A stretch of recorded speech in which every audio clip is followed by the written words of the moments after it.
Ini adalah dunia yang penuh dengan misteri juga mara bahaya. Ratusan kepulauan terhampar di lautan yang luas, cocok bagi mereka para bajak laut yang mencari kebebasan untuk berpetualang.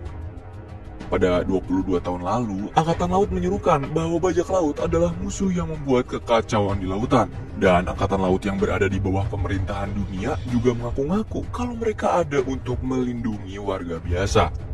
Demi mengakhiri era bajak laut tersebut, mereka akan mengeksekusi Gold Roger, manusia yang sudah berhasil mengarungi seluruh lautan di dunia dan menyandang gelar sebagai Raja Bajak Laut. Nah, sebelum menerima hukuman wafat, banyak warga yang menanyakan di mana Roger menyembunyikan semua hartanya. Dia pun dengan lantang menjawab bahwa kekayaan, ketenaran, kekuatan, semua harta duniawi yang ia dapatkan dikumpulkan pada satu tempat. Maka arungilah lautan demi mendapatkan itu semua.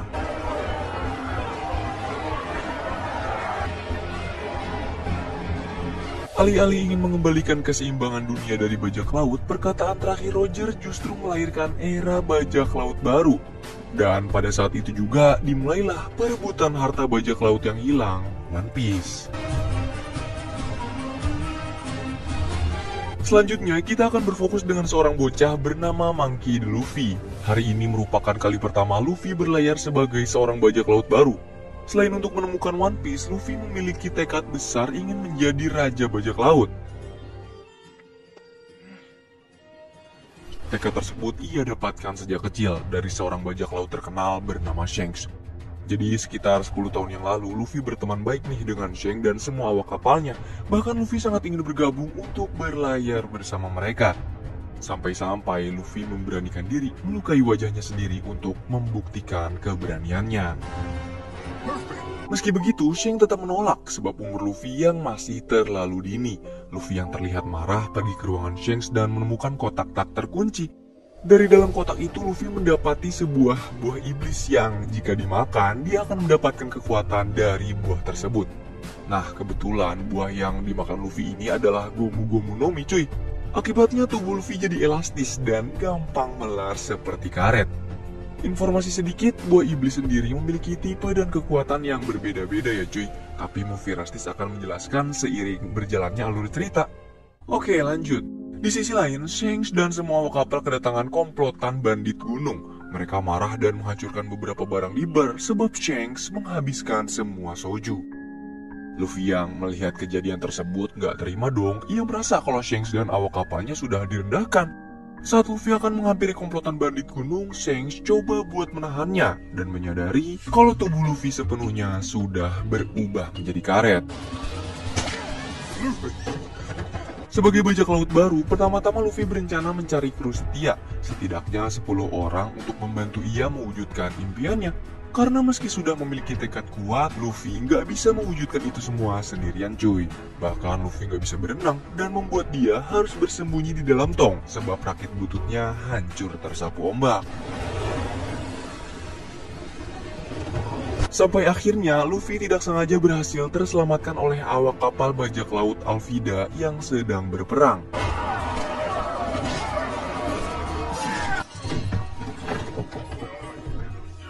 Malamnya, Luffy keluar dari dalam tong dan kebetulan bertemu dengan salah satu awak kapal yang bernama Koby. Di sini Luffy memperkenalkan diri dan memberitahu kalau dia adalah seorang bajak laut yang baru berlayar. Namun, Koby nggak percaya, mana ada sih bajak laut polos. Koby menganggap kalau semua bajak laut itu kejam dan bertampang menyeramkan. Luffy pun kembali menimpalkan, harusnya jadi bajak laut tuh bisa bebas bersenang-senang, bukannya malah terkekang dan jadi bahan suruh-suruhan kayak Koby sekarang. Kemudian Koby mengakui selama menjadi awak kapal Alvida, ia selalu tersiksa dan tidak pernah merasakan kesenangan sedikitpun. Mendengar hal tersebut, Luffy menyarankan agar ia kabur dari kapal, pergi mengarungi lautan dan mencari One Piece seperti impiannya. Kebetulan malam ini Alvida dan semua awak kapalnya sedang tertidur. Koby mengantar Luffy untuk bisa keluar dari sana, tapi karena kecerobohan Luffy sendiri membuat mereka semua terbangun. Alvida yang menyadari jika Koby bersama orang yang tidak dikenal membuatnya menganggap kalau Koby sebagai pemberontak. Dia pun langsung mengeluarkan gada kesayangannya untuk menghajar mereka berdua. Tetapi sayang, tubuh Luffy yang bisa melar seperti karet tidak dapat terluka meski beberapa kali terkena serangan. Dan hal tersebut membuat Alvida menjadi semakin marah nih dan memukul secara membabi buta, menghancurkan kapalnya sendiri. Tidak jauh dari lokasi kapal mereka, kita diperkenalkan dengan seorang pemburu bajak laut bernama Roronoa Zoro. Saat ini ia sedang mendapatkan tawaran dari Mr. Seven yang mengajaknya bergabung dengan sindikat kejahatan bernama Baroque Works. Tetapi Zoro sama sekali tidak tertarik dan menolak mentah-mentah ajakannya. Hal tersebut pun membuat Mr. Seven merasa terhina nih dan berencana akan menghabisi Zoro. Kembali ke Luffy, dia yang saat ini lanjut berlayar menuju utara mengikuti arahan dari Koby, menceritakan kalau tubuhnya bisa melar seperti karet karena memakan buah iblis. Koby pun menceritakan dirinya juga yang sedari kecil ingin menjadi angkatan laut, bukannya bajak laut. Mendengar kemauan tersebut, tentu saja Luffy tidak akan memaksa Koby untuk menjadi anggota bajak lautnya. Ia justru akan membantu Koby pergi ke pangkalan angkatan laut terdekat demi membuatnya bergabung. Di sisi lain, muncul seorang wanita cantik jelita bernama Nami yang berhasil menipu dua bajak laut. Dia memanfaatkan keserakahan mereka menggunakan kotak peti kosong untuk mendapatkan kapal, kemudian meninggalkannya. Setelah berlayar tanpa arah, Luffy dan Koby berhasil sampai di Shellstone, sebuah kota kecil yang menjadi markas cabang angkatan laut. Di kota ini, Zoro yang membawa separuh tubuh Mr. Seven juga muncul bersamaan dengan sosok Nami sedang menikmati sojunya. Secara tiba-tiba datang seorang bocah menghampiri Zoro membawakan makanan untuknya. Awalnya Zoro menolak, tapi saat si bocah tidak sengaja menjatuhkan makanan tersebut lalu diinjak sengaja oleh orang lain, Zoro berubah pikiran dan langsung memakannya. Kejadian tersebut membuat orang ini jadi ngambek. Dan kenyataannya, dia adalah anak dari Admiral Angkatan Laut bernama Helmeppo. Anggota Angkatan Laut yang berada di sekitar Zoro mulai melakukan perlawanan setelah melihat Helmeppo jatuh. Tapi Zoro dengan mudah mengalahkan mereka semua. Memanfaatkan keributan ini, Nami berhasil merampok salah satu Angkatan Laut bersamaan dengan Zoro yang akan membawa kepala Mr. Seven ke ayahnya Helmeppo, yaitu Kapten Morgan, sang komandan pangkalan Angkatan Laut. Kedatangan Zoro tidak disambut baik oleh Morgan. Dia akan membayar kapal yang dibawa Zoro, tapi juga menghukumnya sebab telah menyerang anggota Angkatan Laut. Zoro pun tidak memiliki pilihan lain selain menerima hukuman Morgan dengan dijemur selama 7 hari, demi mendapat imbalan dari kepala bajak laut yang ia bawa. Sementara Luffy, dia mulai tertarik dengan Zoro dan membicarakan kehebatannya dengan Koby. Tetapi Koby justru salfok cuy. Koby melihat kalau Zoro melindungi seorang anak kecil dari Angkatan Laut, yang mana seharusnya Angkatan Laut mengayomi anak kecil itu. Dari situ Luffy dan Koby mulai tahu nih kalau sebenarnya nggak semua Angkatan Laut itu baik. Dan Luffy juga berencana akan memasuki markas Angkatan Laut untuk mengambil peta menuju ke Grand Line.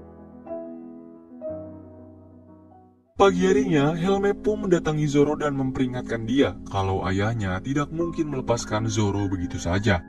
Kemudian tidak lama setelah Helmeppo pergi, Luffy muncul dari dalam selokan. Ia mendapati Zoro sedang terikat dan langsung bertanya, "Hei, kau sangat hebat bertarung, maukah kau menjadi kru bajak lautku?" Zoro yang kaget mendengar pertanyaan tersebut kembali menjelaskan kalau dirinya adalah pemburu bajak laut. Tetapi Luffy tidak peduli apapun perkataan Zoro dan tetap mengajak ia untuk menjadi krunya. Luffy juga menambahkan dengan berkata kalau keinginan Zoro pasti bukan cuma buat jadi pemburu doang. Pasti dia memiliki mimpi yang lebih besar. Zoro pun terdiam seakan-akan sedang mengingat sesuatu di dalam benaknya. Kemudian ia mulai berterus terang kepada Luffy kalau semenjak kecil Zoro ingin menjadi pendekar pedang terhebat nomor 1 di dunia. Nah, Luffy sangat terkesan setelah mendengar impian besar tersebut. Ia pun segera membuka ikatan Zoro lalu kembali ke dalam selokan. Sementara di luar markas, Nami yang menggunakan baju Angkatan Laut berhasil menyelinap masuk lalu mendatangi sebuah ruangan yang dipenuhi oleh buku dan gulungan kertas. Tujuan Nami sendiri rupa-rupanya juga sedang mencari peta Grand Line dari Angkatan Laut. Namun gelagatnya segera diketahui, dan beruntung Nami berhasil membuat alibi juga mendapatkan informasi dari mereka kalau peta Grand Line berada di dalam kantor Kapten Morgan. Tidak lama setelah itu, salah satu anggota angkatan laut lain keluar dan menyadari jika Nami adalah wanita yang menjarah pakaiannya saat di bar. Tanpa pikir panjang, Nami pun menumbangkan mereka. Luffy mendengar semua percakapan mereka dan segera memeriksa setiap ruangan untuk menemukan peta Grand Line yang berada di dalam kantor Morgan. Tidak membutuhkan waktu terlalu lama, langkah mereka terhenti setelah Kapten Morgan memergoki. Beruntung, lagi-lagi Nami yang berhasil mengelabui dan mencuri kunci kantor Kapten Morgan. Nah, melihat kemampuan mencuri Nami dan caranya bersilat lidah, membuat Luffy mengajak Nami untuk menjadi kru bajak lautnya. Akan tetapi tawaran Luffy ditolak nih oleh Nami dengan alasan dia sangat benci bajak laut. Tidak berselang lama, setibanya Luffy dan Nami di kantor, Morgan mendapat kabar bahwa ada bajak laut yang berencana mencuri peta Grand Line. Menyadari dirinya tertipu basah, Morgan bergegas kembali ke kantornya, lalu mendapati Luffy dan Nami berhasil membawa berangkas pribadi miliknya.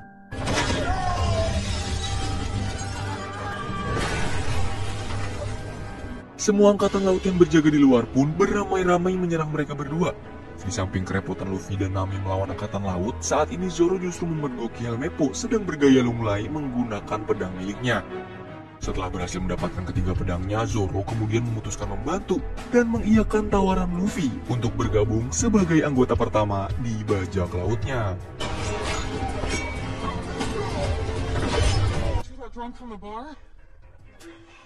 Tidak tinggal diam, Morgan pun turun tangan untuk menghadapi mereka bertiga. Setiap serangan pedang yang diayunkan Zoro terbaca dengan mudah oleh Morgan. Begitupun Luffy, meski tubuhnya melar kayak karet, tapi dia akan terluka oleh ayunan kampak Morgan. Sementara Nami, dia masih berupaya keras melindungi berangkas dari anggota angkatan laut lain. Tetapi setelah mereka melakukan serangan combo,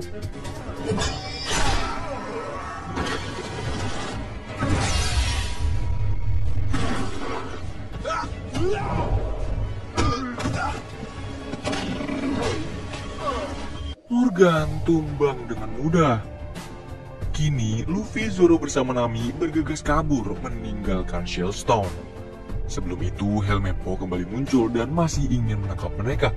Tetapi dari belakang, Koby berhasil menghajarnya dan menyatakan perpisahan dengan Luffy. Ambisi Koby yang ingin menjadi angkatan laut akan dimulai dari kota ini. Dan mungkin saat nanti ia kembali bertemu dengan Luffy, mereka akan menjadi musuh.